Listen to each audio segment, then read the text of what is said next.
The humidity in the suburbs of Virginia during July is the kind of heavy that sticks to your skin like a guilty conscience. I remember sitting on the porch swing, the chain groaning rhythmically under my weight, watching the fireflies dance over the overgrown lawn of the house I'd spent 12 years trying to turn into a home. Inside, the muffled sounds of the evening news hummed through the screen door, a background noise to the absolute silence that had grown between Mark and me. We were the classic American success story on paper: white picket fence, 2 SUVs in the driveway, and a 401k that looked healthy enough to retire on.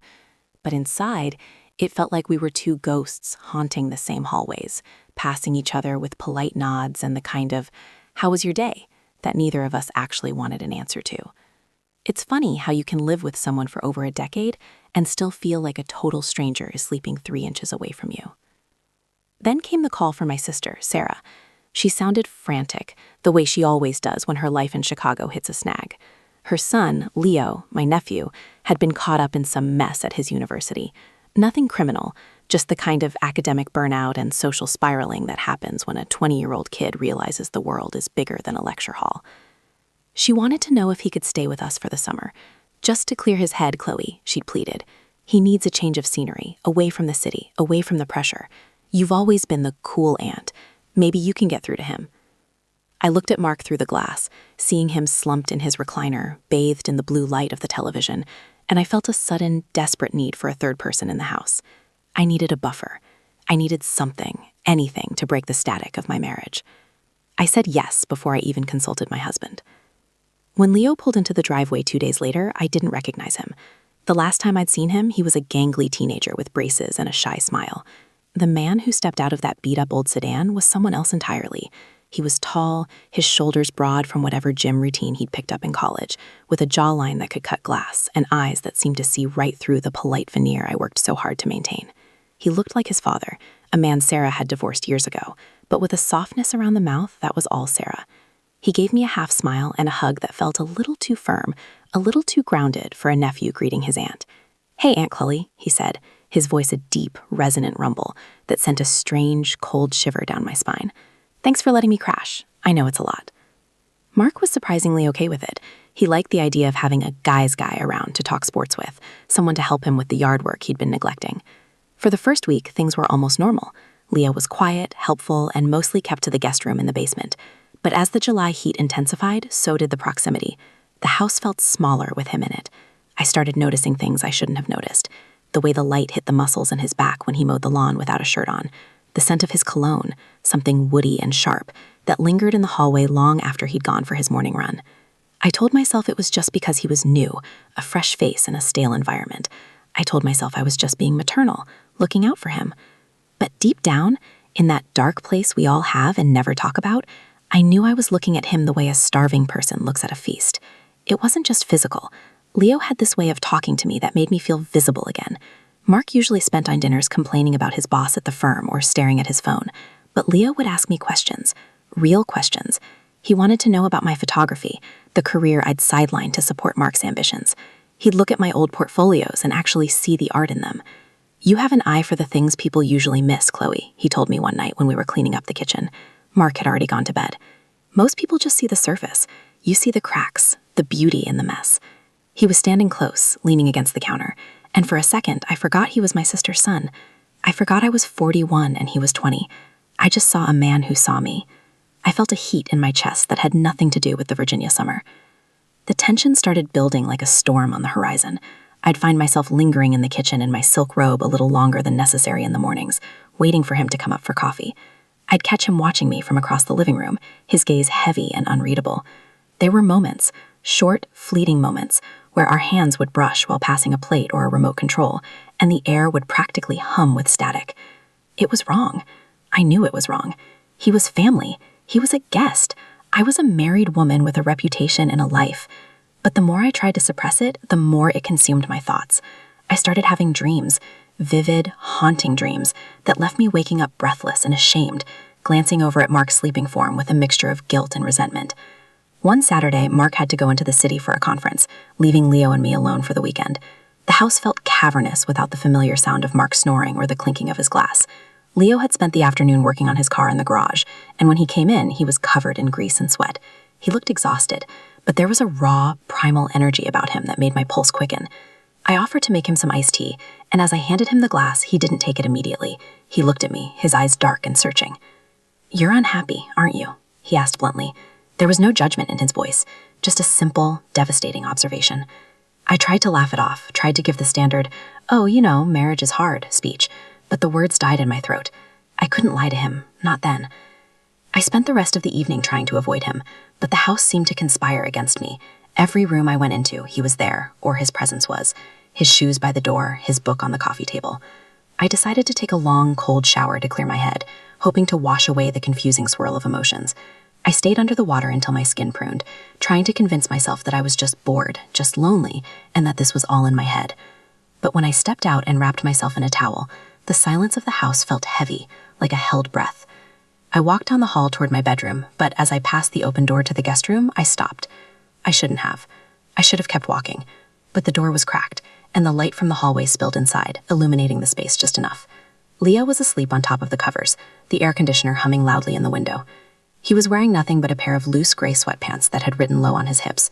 He looked so peaceful, so different from the intense, brooding young man I saw during the day. But it was more than that. The sweatpants had shifted, and he was exposed, his body relaxed in the deep sleep of the young. It was a sight that should have made me turn away in embarrassment, should have made me pull the door shut and run to my own room. But I didn't. I stood there, frozen in the doorway, my heart hammering against my ribs like a trapped bird. The air in the hallway felt thick, suffocatingly hot despite the AC. I could hear the blood rushing in my ears, a rhythmic pounding that drowned out everything else. In that moment, all the years of playing the good wife, the reliable sister, and the perfect aunt felt like a heavy coat I was desperate to shed. I looked at him, and I didn't see a nephew. I didn't see a kid in trouble. I saw a man who had woken up something in me that I thought had died a long time ago. My hand reached out for the doorframe, my knuckles white as I gripped the wood. I knew that if I took one step into that room, there would be no going back. The line I'd been walking so carefully for weeks was right there, invisible but absolute. I thought of Mark, of Sarah, of the life I'd built, and for a split second, they felt like shadows.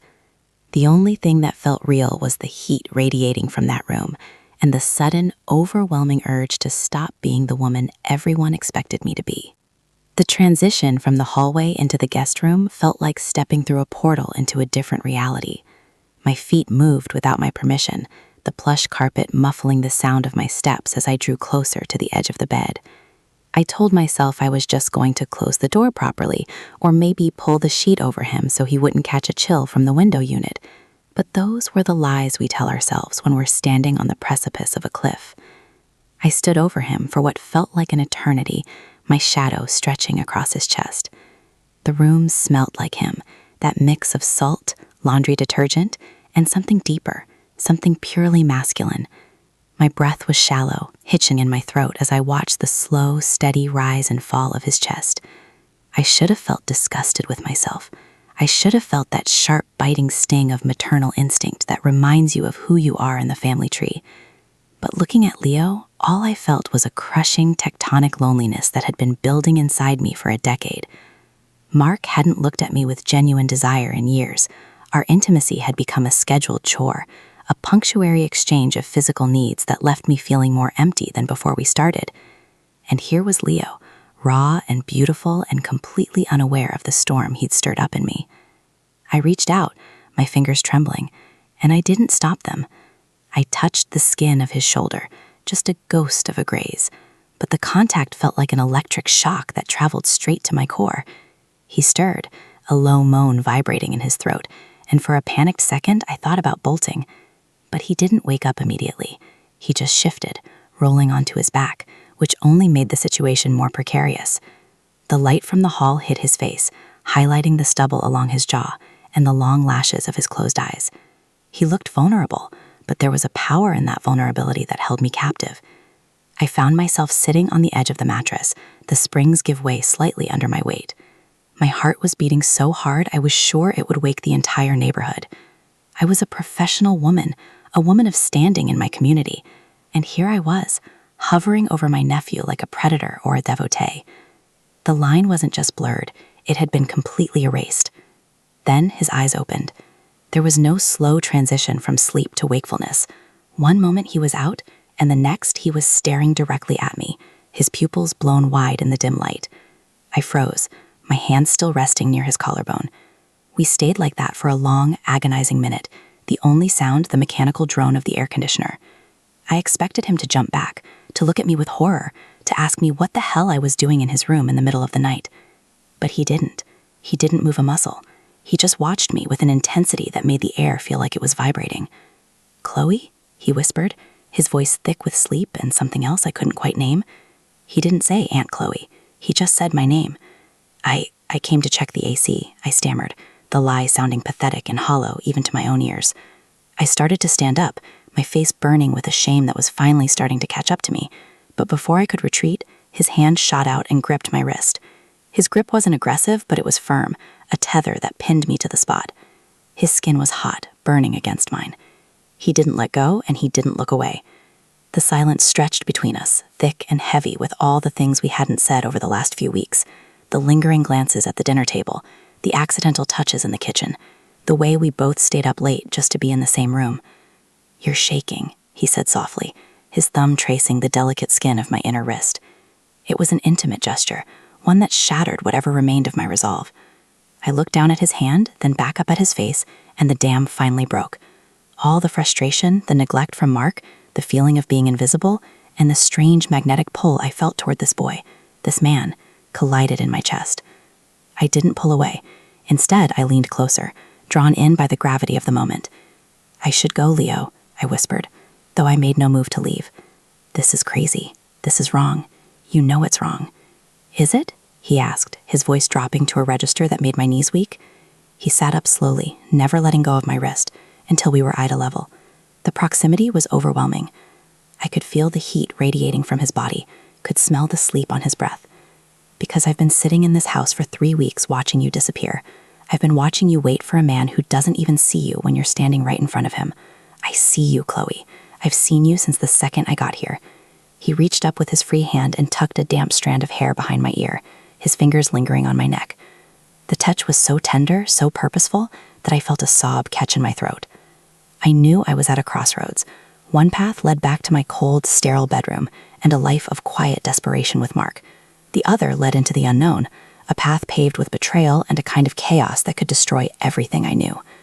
But looking at Leo, I realized I was already destroyed. My marriage was a hollow shell. My identity was a mask, and for the first time in a decade, I felt something other than numb. I felt alive. It was a dangerous, volatile kind of life, but I craved it like oxygen. I leaned my forehead against his, closing my eyes, letting the scent of him fill my senses. "We can't," I breathed, the words more of a plea than a command. "We already are," he countered, his breath warm against my lips. He was right. The moment I stepped into this room, the moment I stayed, the betrayal had already begun. The physical act was just a formality at this point. The emotional infidelity had been brewing since that first hug in the driveway. He shifted closer. His hand moved from my neck to the small of my back, pulling me toward him until there was no space left between us. The towel I had wrapped around myself felt like a flimsy, ridiculous barrier. I felt like a teenager again, reckless, impulsive, and terrified. But I also felt a surge of power I hadn't felt in years. I was being wanted, truly, deeply wanted. He didn't wait for me to make the first move. He leaned in and kissed me, a soft, tentative press of lips that quickly deepened into something hungry and desperate. It was a kiss that tasted of forbidden things, of summer heat and long suppressed desires. My hands found their way into his hair, pulling him closer, my fingers anchoring me to this moment of madness. Every rational thought, every moral compass I possessed was drowned out by the sheer, visceral reality of him. The world outside this room, Mark, the suburbs, my sister, my reputation, ceased to exist. There was only the sound of our breathing and the frantic beat of my heart against his chest. As the kiss intensified, I felt a wave of relief wash over me, a terrifying kind of peace. I had spent so long trying to be perfect, trying to hold everything together, and it had only left me empty. In Leo's arms, I didn't have to be perfect. I just had to be. He pulled back for a second, his eyes searching mine one last time, giving me one final chance to run. I saw the question in his gaze, the silent acknowledgement of the bridge we were about to burn. I didn't pull away. I didn't say a word. I just reached for the hem of those gray sweatpants, my heart in my throat, and made the choice that would change the trajectory of my life forever. The heat of the Virginia night pressed in through the window, but it was nothing compared to the fire starting in that basement room. The silence that followed was heavy, not with regret yet, but with the sheer gravitational pull of what we were doing. Every touch felt like a lightning strike, searing away the layers of the suburban housewife I had spent a decade perfecting. Leo's hands were rougher than Mark's, his movements filled with a raw, unpolished hunger that made me feel like I was being seen for the first time in an eternity. There was no polite hesitation, no routine. In the dim, blue-tinted light of that basement guest room, the morality of the situation, the fact that he was my sister's son, that my husband was only a few miles away at a hotel, felt like a distant, fading radio signal. All that mattered was the friction of skin, the frantic heat of our breath, and the way he whispered my name against my collarbone like a prayer he wasn't supposed to say. When it finally happened, it wasn't the poetic, cinematic experience you see in movies. It was desperate. It was a collision of my midlife starvation and his youthful obsession.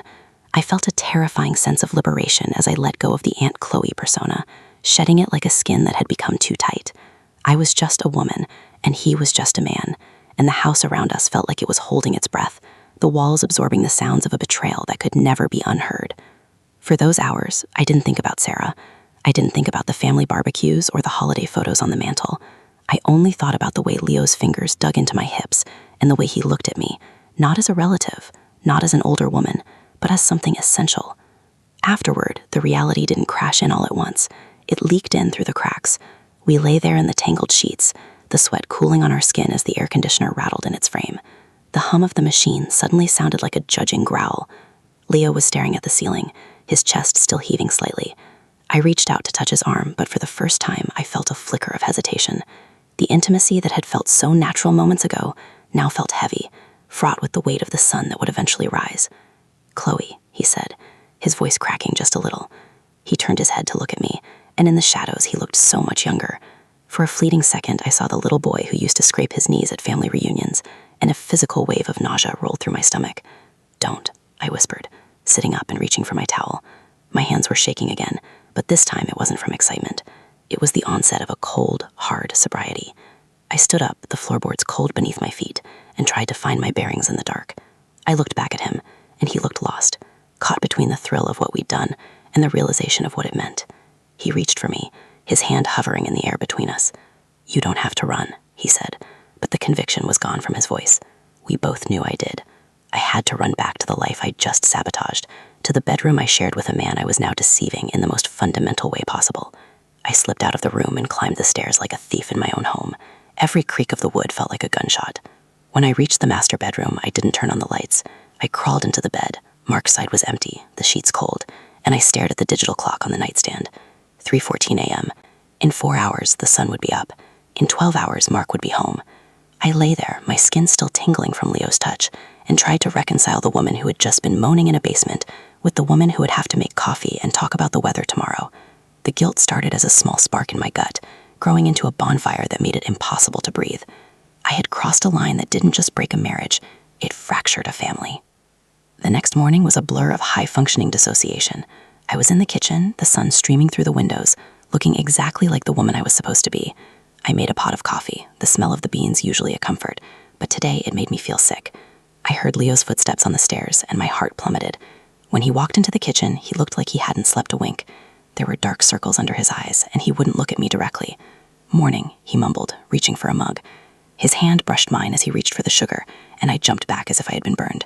The electricity was still there, but now it was laced with a toxic current of fear. "We can't do that again, Leo," I said, my voice low and sharp, barely a whisper. I was staring out the window at the neighbor's dog chasing a squirrel, my eyes burning. It was a mistake, a huge, terrible mistake. We have to forget it happened. I could feel him standing behind me, his presence a heavy weight in the small kitchen. I wanted him to agree, to tell me he understood, to give me some kind of exit ramp.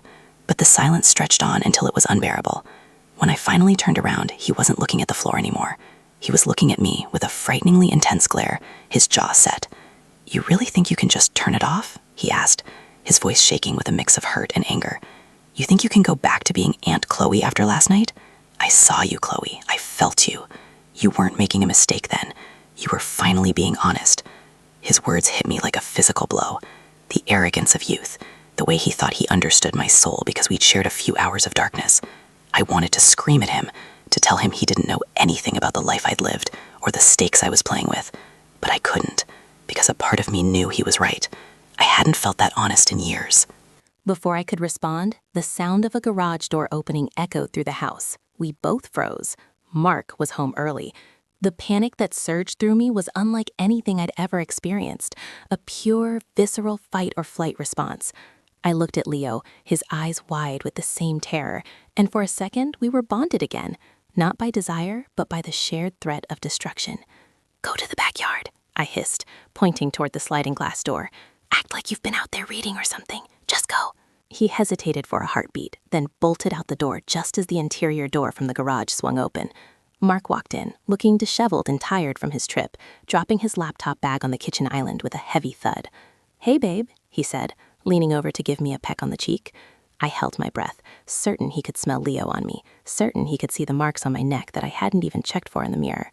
He smelled like stale coffee and airport air, a familiar, safe scent that now felt like an indictment. Traffic was a nightmare. I just wanted to get home. He poured himself a cup of coffee, oblivious to the fact that the air in the room was still vibrating with the ghost of my infidelity. I stood there, nodding and smiling, playing the role of the dutiful wife while my mind raced through 1,000 different scenarios. I could see Leo through the kitchen window, sitting on the patio furniture, staring at nothing. Mark followed my gaze and waved at him through the glass. "Kid looks like he's adjusting well," Mark noted, taking a sip of his coffee. "Quiet. I like that. Not like some of those loudmouth punks his age." I felt a hysterical laugh bubbling up in my throat and had to bite my tongue to keep it down. If Mark only knew the quiet things his nephew had been doing in the basement, he wouldn't be standing there so calmly. The rest of the day was a slow-motion car crash. Every time Mark touched my arm or asked me a question, I felt like I was going to shatter. Leo stayed outside for hours, then retreated to the basement, avoiding us both. The tension was a living thing, a third person in the room that Mark was somehow blind to. But I knew this wasn't over. I could feel Leo's gaze on me even when he wasn't in the room. I could feel the secret we shared pulsating between us like a heartbeat. I had thought the act itself would be the climax, but as I sat at the dinner table that night, watching Mark eat his steak and talk about a new merger, I realized the real nightmare was just beginning. The betrayal wasn't a one-time event. It was a poison that was now coursing through the veins of my entire life. The following week was a masterclass in psychological torture. Mark was back to his routine, leaving for the office at 7 and returning at 6, completely oblivious to the radioactive decay of his own marriage. Leo, however, was no longer the quiet guest. He was a shadow that followed me from room to room.